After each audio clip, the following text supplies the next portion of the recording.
Hello दोस्तों, welcome back to our channel law vacancy. आज के इम्पोर्टेंट सेगमेंट में हम जिस नोटिफिकेशन के बारे में बात करने जा रहे हैं वो नोटिफिकेशन फेडरल बैंक ने निकाला है। और फेडरल बैंक ने चार्टर्ड अकाउंटेंट की पोस्ट पर भी वैकेंसीज निकाली हैं और साथ में मैनेजर मतलब जो असिस्टेंट, मैं दिखा देती हूँ, असिस्टेंट मैनेजर लीगल की पोस्ट पर भी वैकेंसी निकाली है। अब इसमें इन्होंने इस चीज को क्लियर नहीं किया है कि इसमें टोटल नंबर ऑफ वैकेंसीज कितनी है, लेकिन अभी इसमें जितना मुझे दिख रहा है ये शायद एक ही वैकेंसी है, assistant manager CA, assistant manager legal.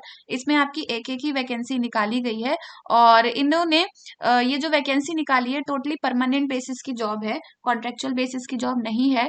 और इसमें एक्सपीरियंस बेस्ड कैंडिडेट्स ही अप्लाई कर सकते हैं, लेकिन इसमें एक्सपीरियंस बहुत ज्यादा नहीं मांगा गया है। सो आगे जैसे जैसे मैं चीजों को डिस्कस करूंगी आपको सारी चीजें रिवील होती चली जाएंगी। तो आज की वीडियो में हम सारी बातों को डिटेल से जानेंगे, लेकिन उससे पहले मैं एक छोटा सा रिमाइंडर ये दे दूं कि अगर आप हमारे चैनल पर नए हैं और साथ ही में एक लॉ स्टूडेंट हैं और एक फ्रेशर हैं, एक जुडिशरी एस्पिरेंट हैं या फिर लॉ स्टूडेंट हैं, तो all over India legal field से रिलेटेड जितनी भी वैकेंसीज होती हैं, चाहे वो इंटर्नशिप की कोई नोटिस हो इंटर्नशिप का फॉर लॉ स्टूडेंट्स, या किसी एडवोकेट के एम्पेनलमेंट की वैकेंसी हो, जुडिशरी की वैकेंसी हो, या फिर किसी पीएसयू वगैरह में लीगल वैकेंसी हो, तो उन सब की जानकारी हमारे चैनल पर डेली बेसिस पर दी जाती है।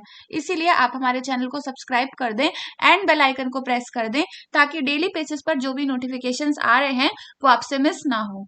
तो आइए डिस्कस करते हैं कि इस वैकेंसी में क्या दे रखा है। तो इसमें देखिए, सबसे पहले इन्होंने दे रखा है federal bank one of the top ऐसे करके, join our team as assistant manager CA और असिस्टेंट मैनेजर लीगल। और आपकी ये जो जॉब रहने वाली है ये स्केल 1 की जॉब रहने वाली है। तो अब मैं इसका थोड़ा सा डिस्क्रिप्शन दे दूं कि जॉब में क्या क्या है। तो इसमें डेजिग्नेशन असिस्टेंट मैनेजर सीए, इसकी बात हम नहीं करेंगे क्योंकि हमारा लॉ वैकेंसी का चैनल है, इसलिए हम लॉ से रिलेटेड जो भी पोस्ट है उसकी बात करेंगे। तो असिस्टेंट मैनेजर लीगल की इसमें पोस्ट निकली हुई है, ऑफिसर इन स्केल 1 की पोस्ट है। और इसमें आपकी सैलरी आपका एनुअल सीटीसी है, तो इसमें आपकी जो सैलरी है वो 12.54 टू 16.64 लाख आपका इसमें सीटीसी रहेगा। तो आपकी वही इसमें जो सैलरी रहेगी वो समथिंग 1,30,000 समथिंग आपकी इसमें सैलरी रहेगी। और आपका जो लोकेशन होगा, मतलब आपका जो जॉब लोकेशन होगा वो एनीवेयर इन इंडिया, आपको कहीं भी पोस्ट किया जा सकता है। और फिर उसके बाद इसमें आपका प्रोबेशन पीरियड 1 ईयर का रहेगा। प्रोबेशन पीरियड का मतलब कॉन्ट्रेक्चुअल पीरियड नहीं होता है। प्रोबेशन मतलब आपको थोड़ा 1 ईयर प्रोबेशन पे रखा जाएगा, उसके बाद आपको परमानेंट कर दिया जाएगा। तो ये बहुत सिंपल सी चीज है, आपको पता होनी चाहिए। अब हम जानेंगे कि इसमें एलिजिबिलिटी क्राइटेरिया क्या रहने वाला है। तो जो भी पर्सन असिस्टेंट मैनेजर लीगल की पोस्ट पर अप्लाई करेंगे उनके लिए सबसे पहले तो उनके पास ग्रेजुएशन होनी चाहिए लॉ में, मतलब लॉ ग्रेजुएट होने चाहिए। इन्होंने मेंशन नहीं किया कि 3 ईयर हो या 5 ईयर, लेकिन लॉ ग्रेजुएट होने चाहिए। फिर उसके बाद मिनिमम एग्रीगेट मार्क्स जो होने चाहिए, मतलब class 10th to 12th then graduation in law, यानी कि आपके क्लास 10th में बोर्ड्स यानी कि 10th बोर्ड, 12th बोर्ड और ग्रेजुएशन में भी आपके 60% मार्क्स होने चाहिए। फिर उसके बाद आप as an advocate bar council of India के अंडर एनरोल्ड होने चाहिए और आपके पास मिनिमम 1 ईयर का एक्टिव प्रैक्टिस एक्सपीरियंस होना चाहिए as an advocate. Civil matters में भी हो सकता है, क्रिमिनल मैटर्स में भी हो सकता है। और या फिर आपके पास 1 साल का एक्सपीरियंस होना चाहिए। अगर आप प्रैक्टिसिंग एडवोकेट हैं तो भी अप्लाई कर सकते हैं, या फिर अगर आप नहीं है लेकिन आपके पास 1 साल का आपकी क्वालिफिकेशन के बाद एक्सपीरियंस है तो आप इसमें अप्लाई कर सकते हैं। तो ये था आपके एलिजिबिलिटी क्राइटेरिया से रिलेटेड। अब उसके बाद अगर हम एज की बात करें तो आपका जो एज इसमें है वो है candidate shall not exceed 30 years. तो आपकी जो एज है वो 30 साल से ज्यादा इसमें नहीं होनी चाहिए एज पर 1 फरवरी 2025। अब उसके बाद शुड बी बॉर्न ऑन और आफ्टर 1 फरवरी 1995 यानी कि 1995। तो उसमें ये चीज दे रखा है कि या तो आपकी एज 30 साल से ज्यादा नहीं होनी चाहिए, या फिर दूसरे शब्दों में मैं इससे बोलूं तो इसमें आपका 1 फरवरी 1995 के बाद जन्म होना चाहिए या फिर उस वक्त जन्म होना चाहिए। उससे पहले हो तो आप इसमें अप्लाई नहीं कर सकते। अब उसके बाद नेशनैलिटी की बात करूं तो कैंडिडेट्स जो भी इंडियन सिटीजन हैं इसमें अप्लाई कर सकते हैं। तो ये थी आपकी क्वालिफिकेशन से रिलेटेड, एलिजिबिलिटी क्राइटेरिया से रिलेटेड सारी बातें। अब हम जानेंगे कि इसमें आपका सिलेक्शन प्रोसेस क्या रहेगा।